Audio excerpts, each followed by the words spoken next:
नमस्कार दोस्तों, आप सभी का बहुत बहुत स्वागत है इंडियन डिफेंस न्यूज के डिफेंस टॉक सीरीज में, जहां पर हम रोज नए नए डिफेंस अपडेट्स के बारे में बात करते हैं।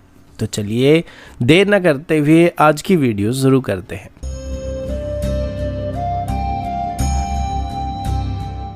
आज की पहली अपडेट इंडियन एयरफोर्स के S-400 एयर डिफेंस सिस्टम को लेकर है। रशिया और यूक्रेन के कॉन्फ्लिक्ट के दौरान जो ऑपरेशनल लेसन अभी सामने आए थे, उसका इम्पैक्ट अभी S-400 जैसे सिस्टम के फ्यूचर अपग्रेड के ऊपर दिखना स्टार्ट हो चुका है।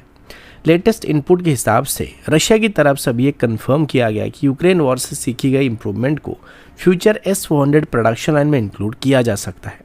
इसी के साथ ही रशिया भारत को S-400 के लिए एक मेजर रडार अपग्रेड का ऑप्शन भी ऑफर कर सकता है। इस अपग्रेड पैकेज के अंदर एडवांस 98L6 NC रडार को इंडियन एयरफोर्स के S-400 स्क्वाड्रन के लिए एक ऑप्शनल फायर कंट्रोल रडार के रूप में प्रपोज किया जा सकता है।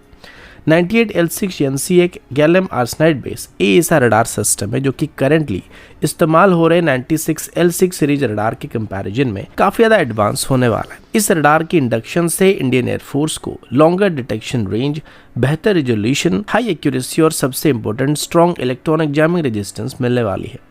इसके साथ ही इस रडार में लो प्रोबेबिलिटी ऑफ इंटरसेप्ट यानी LPI फीचर भी मौजूद होने वाली है, जिससे दुश्मन के लिए रडार को डिटेक्ट और जैम करना और भी मुश्किल बनने वाला है। अगर फ्यूचर में 98L6 रडार इंडक्ट होता है, यानी कि इंडियन एयरफोर्स में शामिल होता है, तो जो एग्जिस्टिंग 96L6E रडार अभी ऑपरेशनल है, उनको रिजर्व रोल में शिफ्ट किया जा सकता है। मतलब मेंटेनेंस, डैमेज या फिर टेम्पररी अनअवेलेबिलिटी के टाइम पर इन रडार को इस्तेमाल किया जा सकता है, जिससे S-400 बैटरी की ओवरऑल रेडीनेस और भी इंप्रूव होने वाली है। इस तरह का layer radar setup Indian air force की long range air defence network को काफी ज्यादा रेजिलिएंट बनाने वाला है।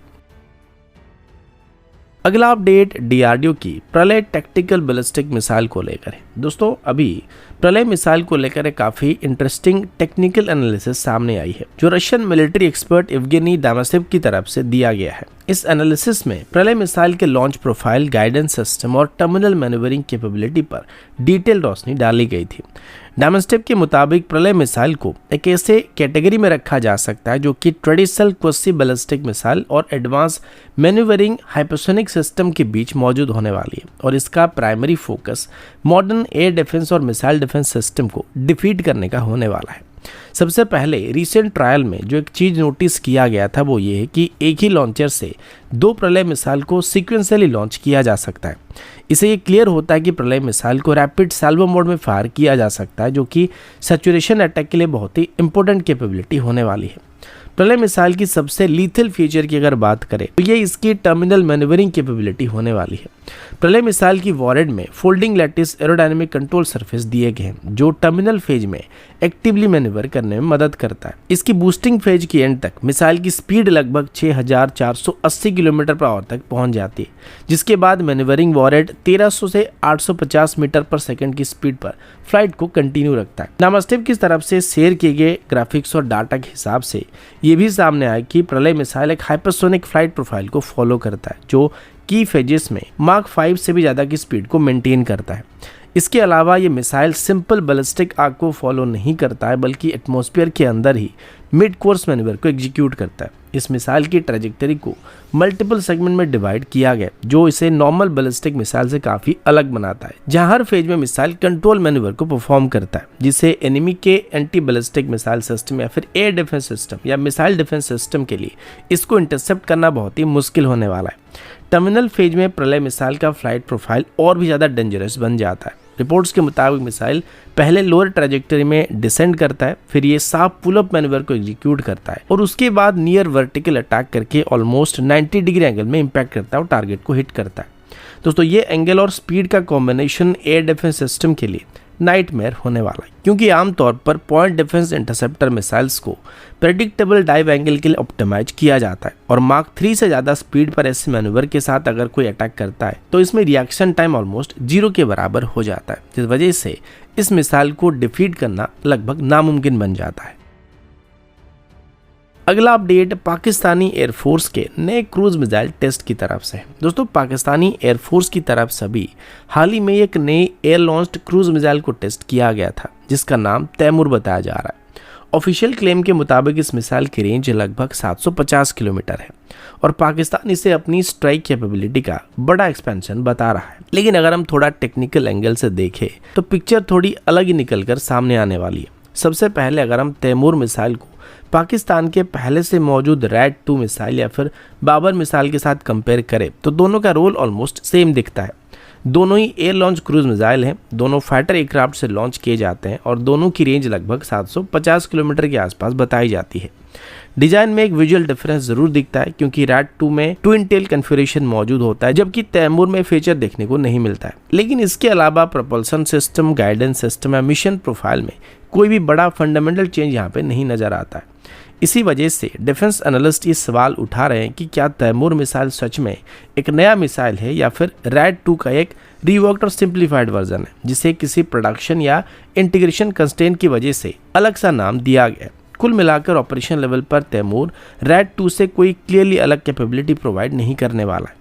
इसका मतलब ये हुआ कि पाकिस्तान एक लेयर मिसाइल फैमिली को डेवलप करने के बजाय मल्टीपल मिसाइल सिस्टम को डेवलप कर रहा है जो कि सेम रेंज और सेम रोल के लिए इस्तेमाल किए जा सकते हैं। इसमें ना तो कोई क्लियर शॉर्ट, मीडियम और लॉन्ग रेंज सेपरेशन दिखने वाली है और ना ही लॉन्च प्लेटफॉर्म के हिसाब से कोई स्ट्रॉन्ग डिफरेंस दिखाई देता है। और इस पूरे ओवरलैपिंग के पीछे एक बड़ा रीजन प्रोपल्सन सिस्टम होने वाली है।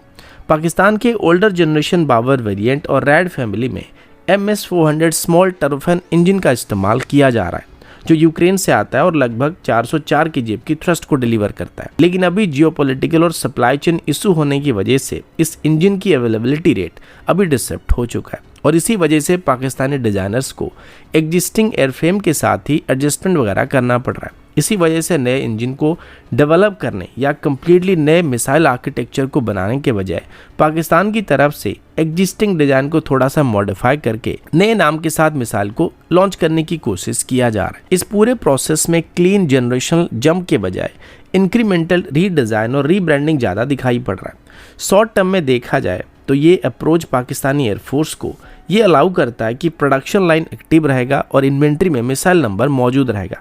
लेकिन लॉन्ग टर्म फोर्स प्लानिंग के पर्सपेक्टिव से अगर देखा जाए तो इतनी ज़्यादा ओवरलैपिंग सिस्टम होने से ये लॉजिस्टिक को काफ़ी कॉम्प्लेक्स बनाने वाली है जो कि फ्यूचर में पाकिस्तान के लिए प्रॉब्लम क्रिएट करने वाली है। अगला अपडेट एक बहुत ही शॉकिंग ग्लोबल मिलिट्री ऑपरेशन को लेकर है। दोस्तों 3 जनवरी 2026 को यूनाइटेड स्टेट की तरफ से एक बहुत ही फास्ट और डिसाइसिव मिलिट्री ऑपरेशन को कंडक्ट किया गया था जिसका नाम ऑपरेशन एब्सोल्यूट रिजॉल्व था। इस ऑपरेशन के अंदर यूएस स्पेशल फोर्स की तरफ से डायरेक्टली काराकस में घुसकर वेनेजुएला के प्रेसिडेंट निकोलास मादुरो और उनकी वाइफ को कैप्चर कर लिया गया था। ये पूरा ऑपरेशन लगभग 3 घंटे में कंप्लीट किया गया था और इसमें 150 से ज़्यादा aircraft, stealth platforms, electronic warfare set और स्पेशल ऑपरेशन टीम शामिल थे। इस ऑपरेशन का सबसे बड़ा टेक अवे ये रहा था कि वेनेजुएला के integrated air defence network completely fail हो गया था जबकि ये पूरा सिस्टम लार्जली चाइनीज ऑरिजिन पुराने रशियन टेक्नोलॉजी पर बेस्ड था। वेनेजुएला के पास Chinese made JY-27 VHF band radar मौजूद था जिसे एंटी स्टेल्थ रडार के नाम से जाना जाता है और इसको काफ़ी हाइप भी मिला था। रिपोर्ट्स के मुताबिक वेनेजुएला के पास लगभग 9 JY-27 यूनिट मौजूद थे। साथ ही JYL-1 long range 3D surveillance radar भी वेनेजुएला की तरफ से डिप्लॉय किए गए थे। थ्योरी के हिसाब से रडार स्टेल्थ एयरक्राफ्ट को डिटेक्ट करने के लिए डिजाइन किए गए थे लेकिन ग्राउंड रियलिटी में पिक्चर बिल्कुल अलग निकलकर सामने आई थी। जैसे ही ऑपरेशन शुरू हुआ यूएस फोर्स की तरफ से पहले फेज में इंटेंसिव इलेक्ट्रॉनिक वॉरफेयर जैमिंग को लॉन्च किया गया था। इस जैमिंग की वजह से चाइनीज रडार प्रैक्टिकली ब्लाइंड हो गए थे और वेनेजुएलन फोर्सेस को किसी भी इनकमिंग थ्रेट का टाइम पर अलर्ट नहीं मिल पाया था। इसका डायरेक्ट फायदा ये हुआ कि यूनाइटेड स्टेट के स्टेल्थ एयरक्राफ्ट बिना डिटेक्ट हुए ही वेनेजुएला के एयरस्पेस में एंटर कर गए थे। सिर्फ चाइनीज रडार ही नहीं बल्कि रशियन सप्लाइड सिस्टम जैसे कि S-300VM और बक M2E जैसे एयर डिफेंस सिस्टम भी इलेक्ट्रॉनिक वॉरफेयर सिस्टम की मदद से न्यूट्रलाइज कर दिए गए थे या फिर